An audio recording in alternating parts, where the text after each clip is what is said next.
it's just kind of a bummer, right? Like, we spend so much time doing fake trades. We spend so much time, like, talking about players you would love to be on the Kings from around the league, how they would fit and all that stuff. And i we're at a point where the Kings are no longer in that conversation. Mhm. Like, we can do fake trades for John Morant. We can do fake trades for Trey Young. We can do, Mhm. or all these players. And like the fact is, like, Herb Jones is available right now. Like, you can go get Herb Jones from the New Orleans Pelicans. Yep. And I don't know what it would cost, but the same with Trey Murphy. Like, Mhm. both of those players, if you could go figure out a deal and get Trey Murphy and Herb Jones Mhm. from the New Orleans Pelicans, it would make you a better team. It would Yeah. it would make the Kings a much better team, and they would fit what you're trying to do. They fit the age arc. Like, all of it sounds great. Mhm. And that's just not who the Kings are anymore. And that's where I got to this morning. It's like, it's such a bummer to be a seller, not a buyer Mhm. in the trade market. And to have that realization that your team is not going to be a buyer, and it doesn't matter how good the player is that's available. The only reason they're probably getting that player is so they're moving off of a deal that they don't want, that they have on their books. Mhm. And so it's just, to me, it's one of those realizations as somebody who watches basketball, but also who covers a team, and someone who, connects with fans and all that stuff. For fans to start to realize that, like, the good, like, it's like, I think this is kind of it. It's kind of Mhm. like going to Christmas at somebody else's house, Mhm. and they open, like, their family gifts to each other in front of you, and their family gifts are awesome. And then you get, like a box of peanut brittle, and you're like, "Oh, Hyped.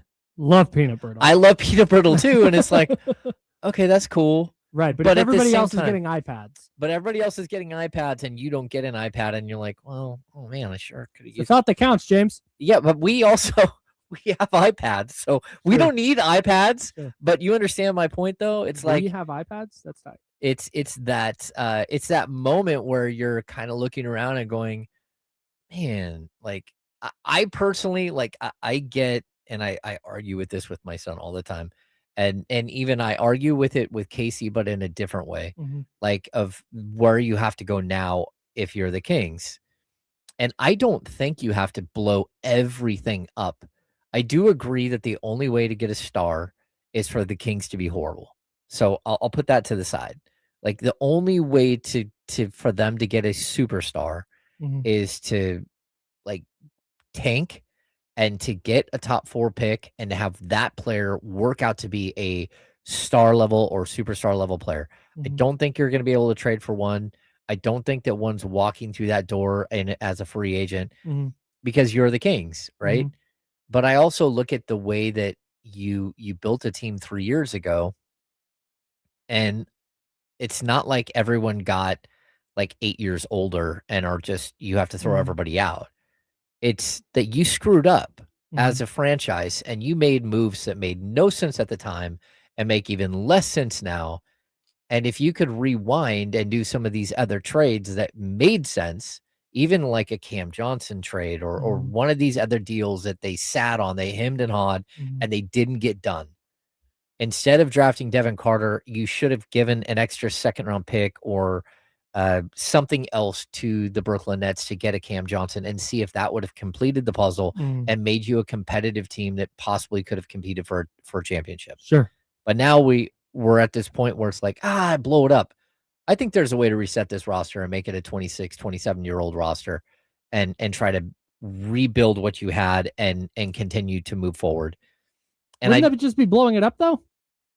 Because I think when, and again, maybe this is getting into semantics.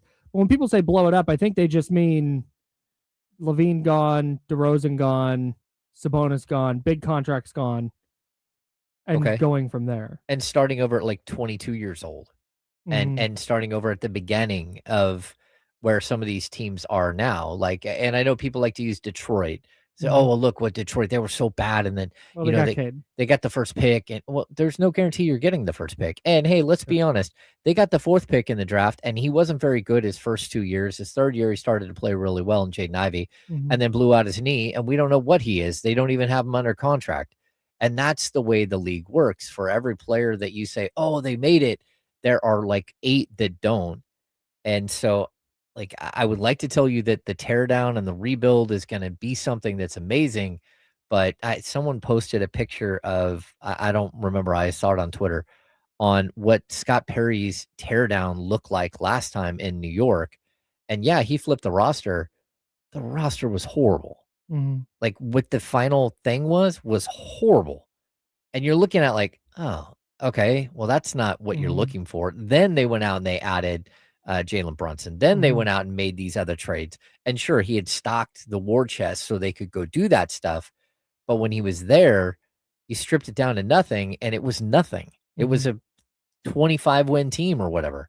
It wasn't good. So that's where I'm kind of at with this right now. It's like the realization that this thing is over, like, that hit me a long time ago. Sure. But, like, well, I would have just chosen a different path here. Yeah, sure. If you want to rewind the clock a couple of years, no doubt. But I think from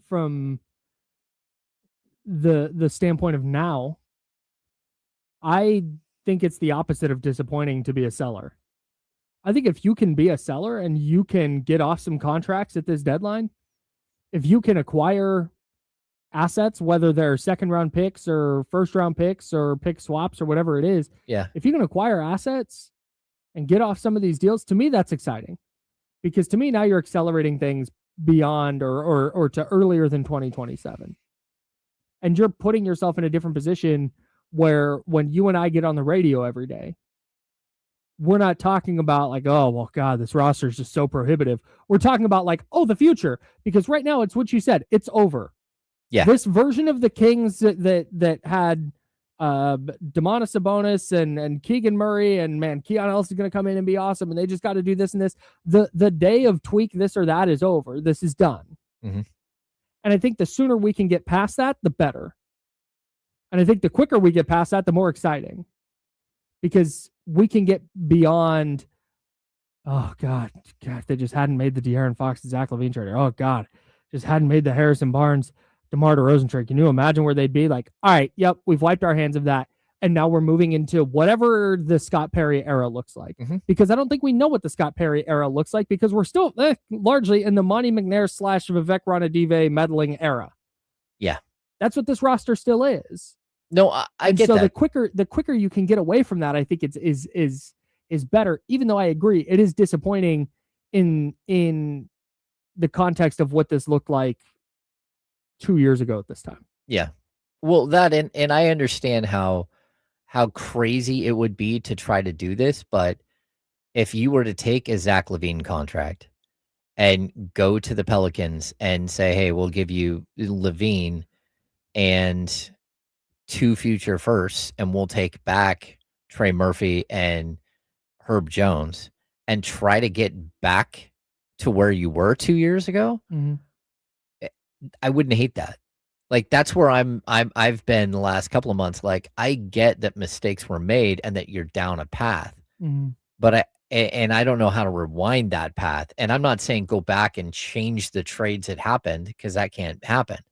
But I still look at ways in which you might be able to recover and get back to sort of who you were, just with a different group of players. Feels like bargaining. Feels like the bargaining stage. Yeah, I guess. But Zach LaVine for Herb Jones and Trey Murphy or Zach LaVine and picks for those two guys, like, no chance. Maybe not. But if they're trading them, like, maybe there is a way that they want to get out from underneath the contract so they can start out with their own build. Because, again, Trey Murphy's under contract for 4 years, whatever it is. And same with Herb Jones. And they're trying to acquire assets. That's why they're doing this, right? So I'm not saying give up your 2026 first round pick, because we already know this season sunk and you need that pick.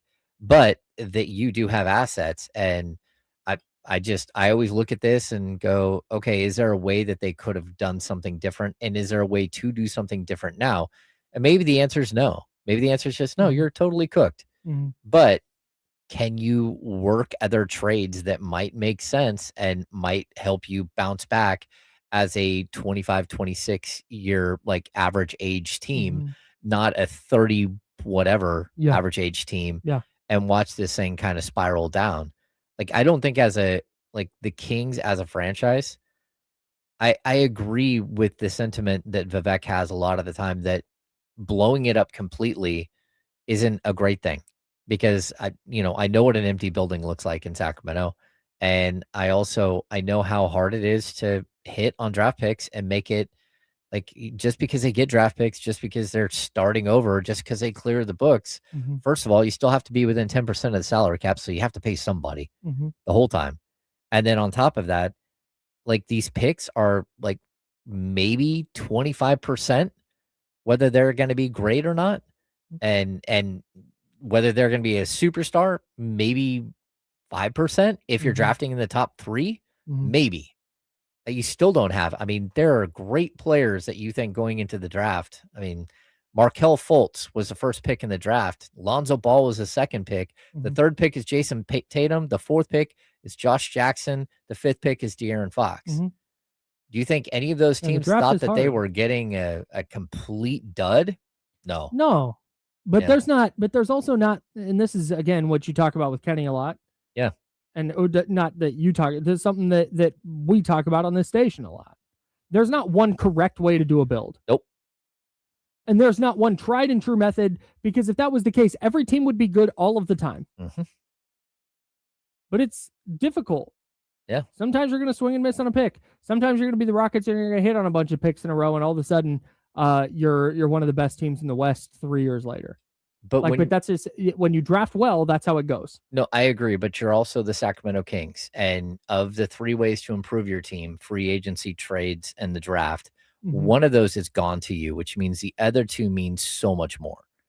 And you can't botch a trade like you did with De'Aaron Fox, and you cannot botch a draft pick like you did with Davion Mitchell and you did with Devin Carter. Mm-hmm. You cannot do that because whatever you think, it's like when you're going through and you did all the homework assignments, but then you look and the homework assignment's only 25% of your grade, and the midterm is 35%, and the final is 40, and you're like, well, I tanked the 2 tests. Like you're the Kings. You don't get to tank those other aspects of the game. And unfortunately, it just puts like a bigger magnifying glass on you. And that's why I still look at this and go, okay, how could you make this better today without just completely destroying everything? Yeah, if you can get those 2 players for Zach LaVine and a couple of picks, great. Yeah, do that. But I would be shocked if that's on the table. No. Or if that's the route that New Orleans chooses to go. Yeah. Just personally. No, I don't disagree with you, but I also think that it's worth the call. Yeah. Why not? It's always worth the call. Because there's call everyone all the time. Yeah, if we talked about all this, if you have a 5-year plan in the NBA, you have no plan at all. You have got to be malleable. Make the calls for sure. Like I would make a call on Giannis just to see. That's what Howie Roseman, the Eagles GM, the Eagles roster is always loaded. Yep. And what Howie Roseman, their GM, does is he just calls all the GMs all the time and goes, I have not done the reporting on this. This is what people say. He calls people all the time and goes, hey, is that good player available for a 2nd-round pick? Yeah. And you just see. That's how they got A.J. Brown. Hey, this pick and a first for A.J. Brown. Yep, sure. Here you go. You wind up with a good player that way. So, yeah, make the calls. But I'm not that's not where I'm placing my hope. Okay. But speaking of the Philadelphia Eagles,